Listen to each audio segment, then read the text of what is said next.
Olá, bem-vindos de volta a este canal. Se você ainda não me conhece, meu nome é Grace. E aqui neste canal nós falamos sobre livros, filmes, séries e todas essas nerdices. E já fazia alguns vídeos que eu não falava aí sobre os livros. Então eu trouxe um aqui que realmente me arrebatou quando eu li e que eu acho que todo mundo deveria ler esse livro. E ele é Olhai os Lírios do Campo, do Érico Veríssimo. Se você ainda não é inscrito neste canal, não deixe de se inscrever, porque todos os dias temos aqui algum tipo de conteúdo neste canal. Aproveita e já deixa o seu like nesse vídeo, que isso ajuda aí a que o YouTube entenda que o vídeo é bom e que ele pode ser mandado para mais pessoas. Outra forma de ajudar o canal é deixando aí o seu comentário, que isso também ajuda muito no crescimento do canal. Então, sem mais enrolação, vamos lá. E esse ano eu posso dizer que eu fui aí agraciada com a descoberta de muito livro bom.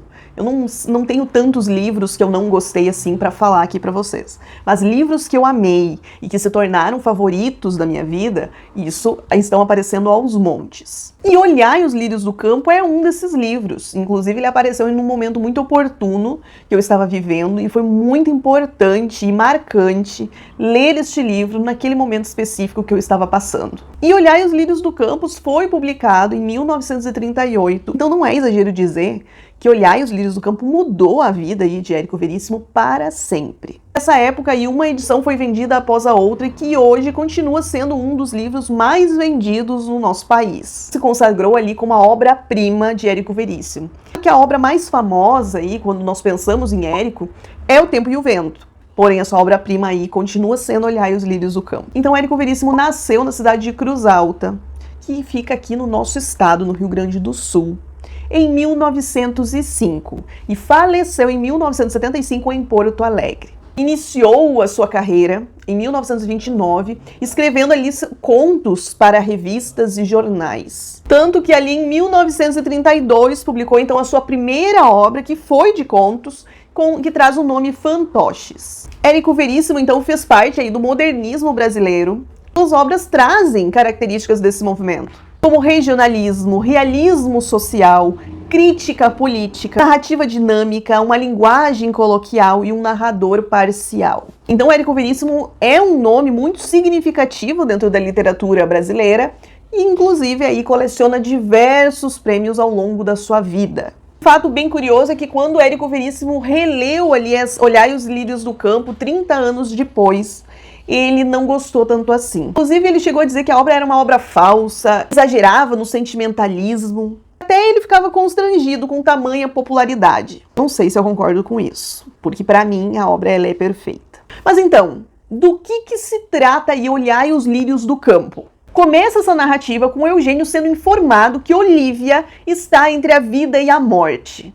E aí falam ali pra ele que não há muito o que fazer, que realmente ela está entre a vida e a morte, e muito provavelmente a hora que ele chegar ela já vai ter morrido. Ele inventa uma desculpa para sua esposa, para ir até a cidade, ele deixa sua esposa e vai ao encontro de Olívia. O desejo dele é chegar ali antes que ela morra. Enquanto ele faz ali esse percurso até chegar onde Olívia está, nós vamos conhecer a história da vida de Eugênio desde a sua infância e entender como Eugênio chegou nesse ponto da sua vida. Desde o começo ali da infância de Eugênio, nós percebemos um descontentamento. Ele não é feliz com a sua vida como a sua vida é. Ele vive com seu pai, com sua mãe, seu irmão, mas ele tem ali muita raiva de todos eles. Ele não demonstra amor por essa família. Inclusive, ele sente vergonha da pobreza ali em que eles vivem. Então, ele é uma pessoa pobre e que não pensa em nenhum momento nos sacrifícios que seus pais fizeram para criar ele e o seu irmão. E ele vive ali pensando na vida que ele gostaria de ter. Ele pensa como sair dessa vida, como não ter essa vida aqui que é tão insatisfatória para ele. E ele pensa, óbvio, quem é que tem mais status e mais dinheiro na cidade?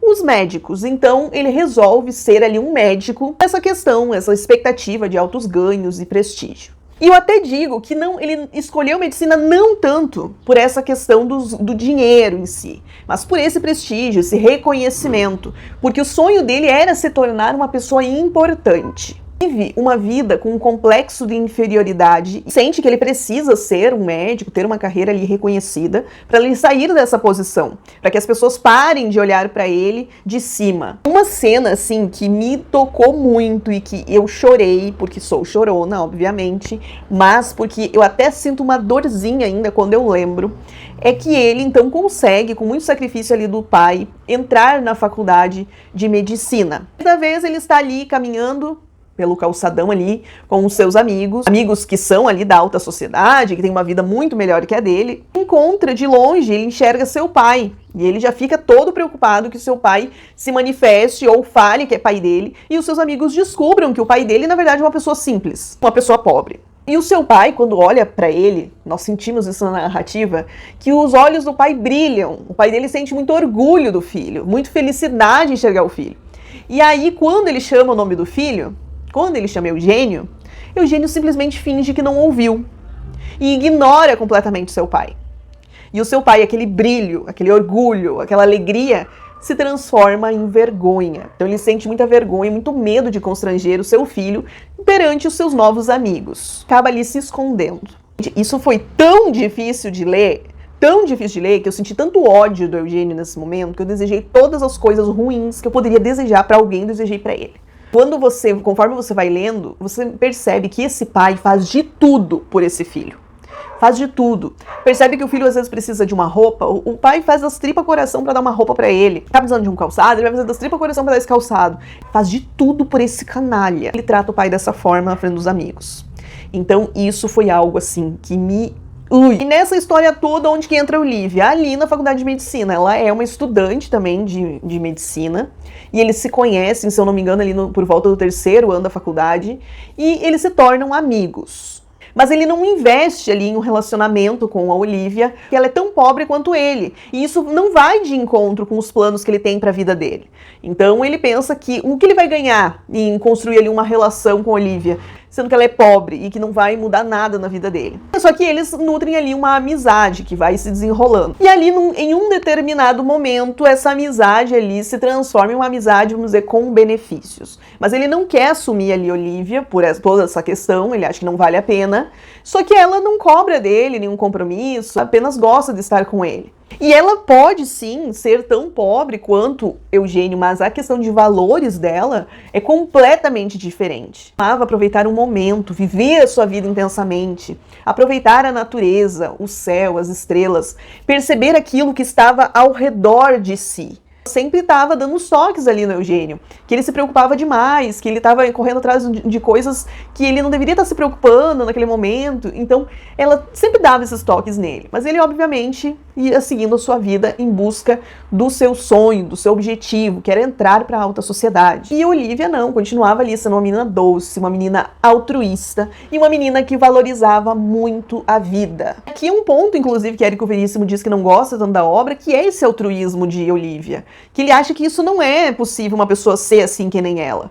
Que ele acha que ela é muito boazinha e que isso não é assim na vida. Mas talvez existam Olívias por aí. Com ela a gente acaba aprendendo muita coisa. Ela acabou me fazendo refletir em muita coisa. Então não podemos descartar ela. Eugênio nunca esconde ali de Olivia os seus sonhos, os seus objetivos. Então ela não está ali com ele sendo enganada. Ela sabe muito bem o que ele quer. E uma das coisas, assim, que eu acho que constitui esse laço dos dois é no dia da formatura de Eugênio, em que os dois têm um diálogo ali que me tocou muito. Inclusive pra minha vida, assim. Isso é um ponto muito interessante. Olivia pergunta para Eugênio: por que é que o teu futuro te preocupa tanto? Aí ele fala: se tu soubesses como eu desejei este dia, este título, se imaginasses como estou orgulhoso, mas misturado com esse orgulho há um pouco de decepção. Ela fala: pensavas que esse papel teria força de transformar a tua vida de uma hora para outra. Sim, e que o título de doutor, de certo modo, acrescentasse alguma coisa a mim mesmo. Me desse mais coragem, mas como é que vou dizer? Fizesse desaparecer essa sensação de inferioridade. Então você percebe que Eugênio idealizou Ele colocou todas as suas esperanças de felicidade em medicina. E ali no dia da sua formatura ele percebe que aquilo nada mais é que um papel e que o problema dele não estava em algo que viesse de fora, mas algo que sempre esteve dentro dele. Então esse problema, essa inferioridade que ele sempre sentiu, não era algo do meio, mas algo que o acompanhava. Nós acabamos percebendo que nada ali é suficiente para preencher esse vazio que o Eugênio sente. Ele imaginava que esse vazio pudesse ser preenchido com esse diploma. Ali, pela primeira vez, ele percebe que esse vazio dentro dele não tinha relação alguma com fatores externos. O Eugênio, ali, em todos os momentos que a gente percebe ele, está sempre dando valor ao estético, valor ao superficial, ao que está por fora. Então, naturalmente, ele sempre pensou que a maravilha da vida estava nisso que ele estava olhando. E isso aqui é tão rico, é tão importante, é tão interessante, que acabou batendo assim muito em mim. Porque eu me vi um pouco nessa questão do Eugênio. Eu me vi quantas vezes a gente coloca as nossas expectativas, toda a nossa idealização de uma vida melhor, em alguma coisa que não esteja aqui, que esteja dependendo de alguma coisa que não está no nosso controle. E isso pode ser frustrante, ter essa sensação, e a sensação de quando a ficha cai, de você perceber que, na verdade, a sua felicidade, ela depende mais de você mesmo do que de outras coisas. Essa expressão "olhai os lírios do campo", que é o título do livro, ele faz referência ali, é quando Olivia fala com o Eugênio que o que ele busca é muito superficial. A referência, então, para quem já está aí familiarizado, é uma referência com o Sermão da Montanha, em que Jesus fala ali, os lírios ali não trabalham nem fiam, mas nem Salomão, em toda a sua glória, conseguiu ali se vestir como um deles. Esse é o pensamento quando a gente ouve a expressão "olhai os lírios do campo". E a Olivia está trazendo isso como uma reflexão, não que os homens não devam desejar, não devam ter os seus objetivos, não deveriam correr atrás dos seus sonhos. O problema é que no caminho disso, essa pessoa seja tomada pela cegueira, os objetivos aí possam causar, em que essa pessoa acaba deixando tudo que é importante de lado. Como aconteceu com o Eugênio, que a gente percebe em diversos momentos que ele faz isso com a sua própria família. E isso aqui é uma dura verdade, porque quantas vezes nós já percebemos que o tempo passou, era um dia da semana, de repente já é domingo, e o tempo voou e a gente nem lembra direito de tudo que a gente fez, porque nós fizemos tantas coisas e passou tudo correndo. Nós estamos tão ocupados e com a nossa lista de objetivos, a nossa lista de tarefas, estamos tão focados nas nossas coisas que nós não vemos o tempo passar. Esquecemos em alguns momentos o quanto a vida é passageira e de vez em quando tem algum acontecimento que traz isso de volta. Por alguns segundos a gente reflete o quanto a vida é um sopro e a gente não percebe que esses dias aqui não voltam mais, que esse tempo já foi e nunca mais ele será recuperado. E lá, como eu falei no começo, ele avisa a sua esposa que ele está indo fazer uma coisa, mas quando na verdade ele está indo encontrar Olivia. Então a gente poderia pensar nesse tempo presente, por que Eugênio não está com Olivia? O que aconteceu ali no meio que fez com que eles não estivessem juntos agora? Então, todos esses questionamentos é desenvolvido ali de forma muito linda, muito bonita dentro do livro e faz a gente refletir demais. Eu acho que a sensação que você fica quanto mais você lê este livro é: será que vale a pena?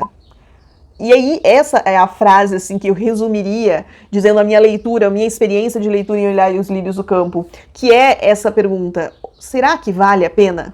Surgem várias tramas secundárias, porque não é só essa parte aqui que nós temos para olhar Olivia e Eugênio, mas temos coisas secundárias acontecendo. E aí fica o questionamento: será que todo desejo vale a pena ser realizado? Nós corremos em busca de um desejo, de realizar um desejo. Só que aí, e quando realizamos esse desejo, o que fica no lugar do desejo? É mais ou menos pensar a que custo vale a pena chegar ao ponto B. O que eu vou precisar deixar aí no meio do caminho? Quantas coisas ou pessoas importantes eu precisarei ali sacrificar para chegar nesse futuro ideal para mim? Isso eu acho que é uma coisa que cada pessoa tem e pode avaliar em si mesmo, porque é algo muito individual, é algo muito subjetivo. Quem sabe o que você deseja, as perdas serão muito maiores do que os ganhos. E isso é uma coisa que o livro faz você perceber e você refletir, sabe? Porque Érico conseguiu deixar isso de uma forma muito profunda, essa reflexão, você ficar se questionando com o que você está fazendo da sua vida. Quais destroços estão ficando aí para trás em busca dos nossos objetivos? Olhar os Lírios do Campo se tornou um livro favorito e eu com certeza voltarei a ler este livro no ano que vem, porque eu preciso, sem estar vivendo um momento conturbado da minha vida, ler ele outra vez e refletir outra vez. Porque eu sei, assim, me despertou tanta coisa ler este livro naquele momento que foi muito importante. Cada livro vai transformando a gente de alguma forma, ele vai deixando um pouquinho dele, vai levando um pouquinho da gente, e eu acho que a beleza dos livros é exatamente isso. Nunca termina quando acaba a última página. Isso fez sentido pra você?